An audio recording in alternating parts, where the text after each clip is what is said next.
barang yang ditinggal itu kayak tas sama motor sih Kak, ada HP juga, ada itu juga, makanya khawatir juga kan, takut hilang gitu Kak. Kemarin pas dapat kabar itu jam berapa? Kira-kira abis Jumatan itu Kak. Oh, langsung Jam dapat kabar. 12 lebih, setengah satuan gitu Kak. Iya. Kalau adanya namanya siapa, maaf? Adanya saya namanya Zainal Arifin Kak. Usianya berapa? Usianya kurang lebih 17 sampai Kelas 18 tahun. kelas Kak. berapa? Kelas 11 Kelas D. 11 dia ya. Oh, kelas 11 D. Nah, dia keluarga sendiri ketika dapat kabar itu sempat percaya atau memang ada gimmick atau gimana gitu, ngiranya ada. Iya, saya kira ada gimmick kan, taunya ya beneran gitu. Pas nyampe rumah sakit, wah ini banyak banget korbannya. Saya panik kan, langsung nanya, namanya Zainal di mana? Namanya Zainal, oh iya di dalam gitu ya. Lukanya apa aja ya? Lukanya dari muka, badan sama ini tangan, kaki gitu. Ya. Itu apa aja Pak? Benda yang ada di tubuhnya, apa material apa aja sih? Ada paku kayak seng gitu, sama kayak ada pecahan kaca sama batu juga ada. Dikabarin dari dokternya ada. Batu kerikil-kerikil. Batu kecil-kecil gitu. Iya. Tapi udah bisa bicara, diajak bicara apa masih kok? Masih belum sadarkan diri Kak. Jadi adanya masih kritis ya? Iya. Tapi udah nggak kritis, tapi belum sadarkan diri. Sadarkan diri. Udah operasi berarti ya. Udah operasi dari jam 5 Kemarin kemarin RS mana? di rumah sakit Islam Kak. Islam, Cempaka Putih. Ini kesini untuk keperluan apa tadi Mas? Datang sini. Saya keperluan ngambil barang sih Kak. Barang. Iya.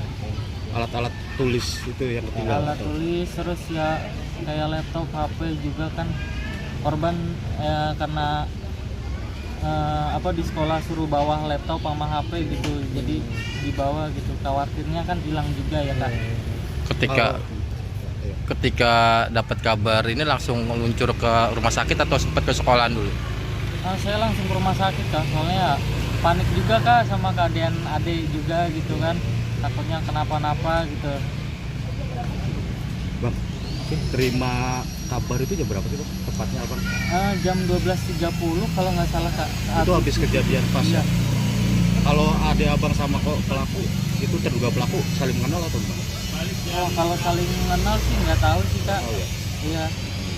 Cuman kayaknya sih enggak. Cuman kalau itu adek kayak khawatir juga sama temennya si kakak gitu.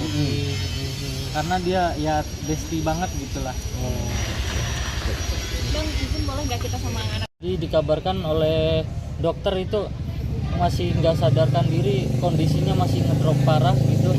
Dari jam 11 sampai jam 3 saya tungguin belum ada kabar, terus saya sampai pagi itu jam 9 baru dikabarkan kondisi udah mulai stabil. Iya.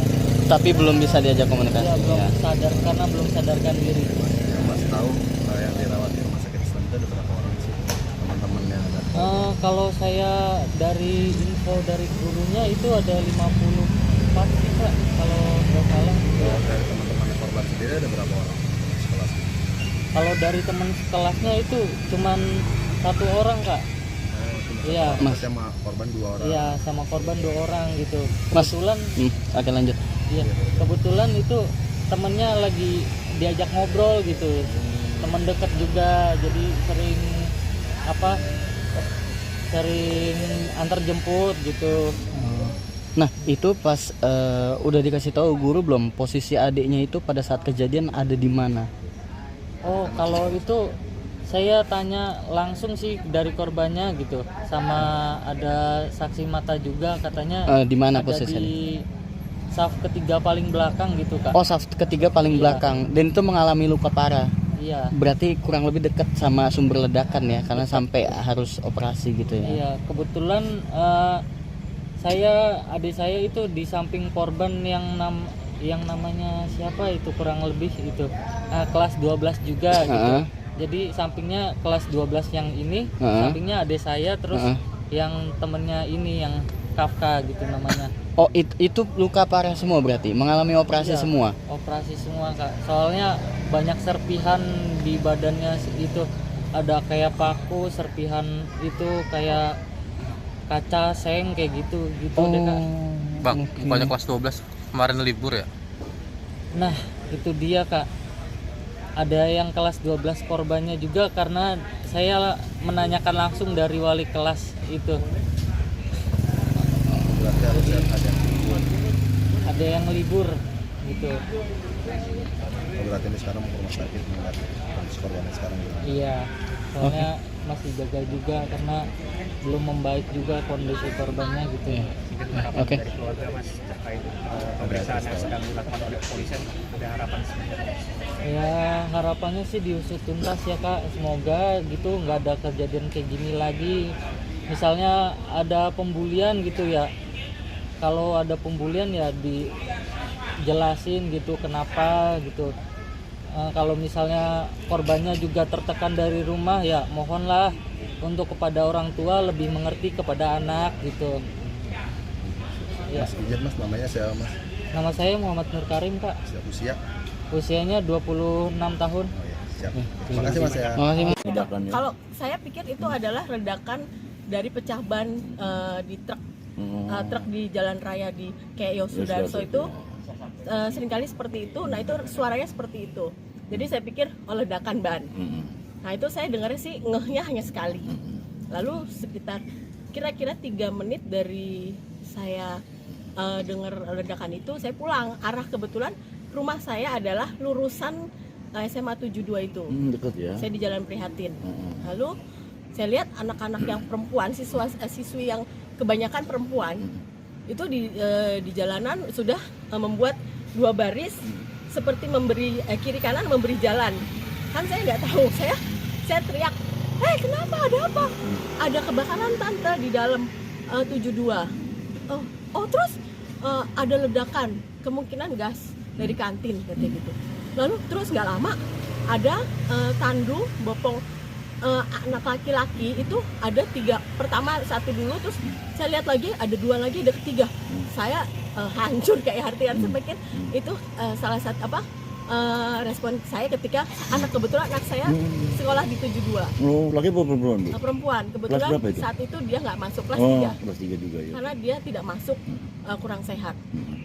Terus saya pikir, ini kenapa depan lihat anak dibopong seperti itu dengan luka-luka seperti itu, ada yang kena mukanya, badannya, tangannya, kakinya, ada yang hanya celana pendek, telanjang dada, celana pendek. Terus lalu yang kedua masih dengan seragam tapi compang-camping. Hancur kayaknya saya lihatnya gitu. Saya sedih, saya teriak, kenapa, ada apa? Ledakan tante di dalam gitu kan.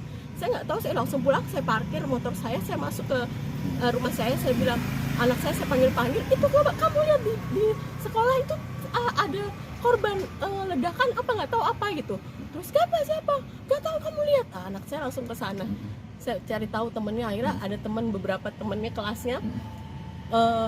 Gue boleh nggak ke tempat lu? Boleh, sama tempat gue aja, tempat gue. Akhirnya ada beberapa anak di rumah saya.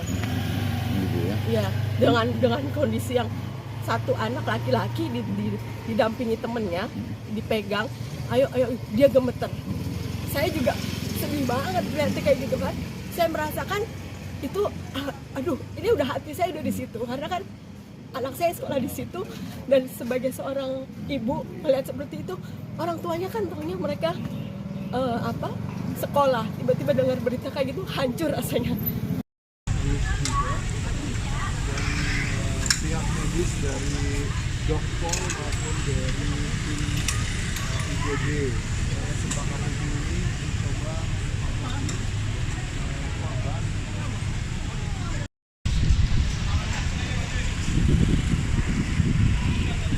Jangan lupa subscribe ya.